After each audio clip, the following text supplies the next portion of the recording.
When I built my house, I had this piece of ground right in front of it that was a little bit higher, so I built a little raised bed, ornamental flower bed in front of it. Built this wall you see, put the little bird bath in. I went to Home Depot and I think I got 2 or maybe 3 hanging baskets of ivy or telephono, and brought it back, took my machete and cut them up in little pieces. And I got enough pieces of the ivy to do the entire perimeter of this bed, which is about 15 meters, more or less. And as you can see, it's got a lot of trees over it, and I thought, well, this can be a perfect spot for ivy. I put some gardenias in the middle that the leaf cutters destroyed 5 of them in one night, but that's another story. Anyway, I thought I'll have the gardenias, and then I'll get the ivy to spread out over the whole bed. It'll be real pretty. Even put in one little place here where I intentionally planned on planting some tomato plants, which are doing great, by the way. But here's a lesson I learned on the ivy. You can see, let me see if I can point to it. You see right here, this ivy is really struggling. Now, I planted all of this ivy in June of last year. The rainy season had started. I didn't think about it at the time. I just did it. And it just took off. I'm going to say by November, the perimeter was all filled in.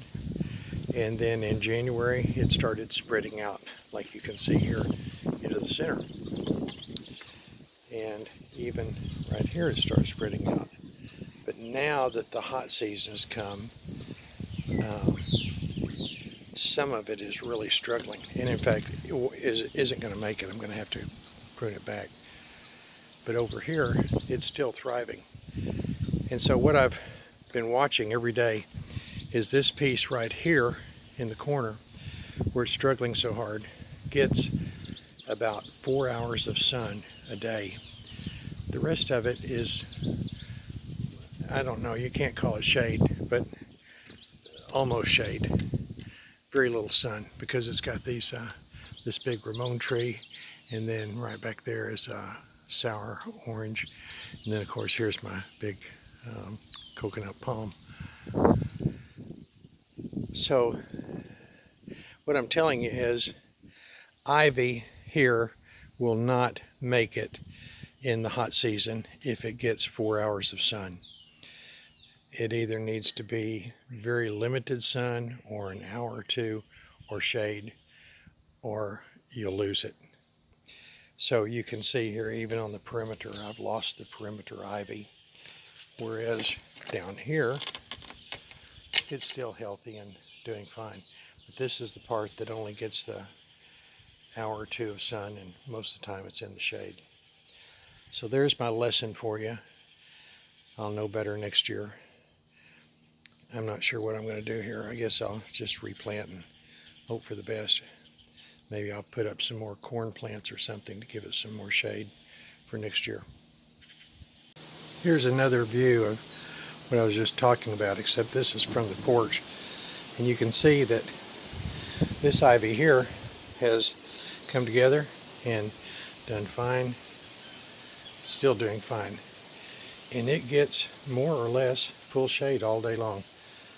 Maybe a little scattered sunlight late in the afternoon, but I made my porch where the angle of the sun doesn't hit it until about 4 o'clock in the afternoon. But right here you can see this poor ivy is giving it up. But this is the spot that gets about 4 hours of sun right now, and you can see it over there. Did want to point out that I've discovered that these corn trees, they really seem to do better with 4 or 5 hours of sun. Then there's another one planted at the same time. Both of them were about 60 centimeters tall when I planted them. This one now is probably 140 centimeters, and doing just great, but it gets 4 hours of sunlight a day, and this one gets about 1 hour. Anyway, that's another story. Just wanted you to see, don't plant ivy in a place that gets a bunch of sunlight, because it'll do fine 10 months a year, 9 months a year, but right now in the hot season, the heat will just beat the dickens out of it.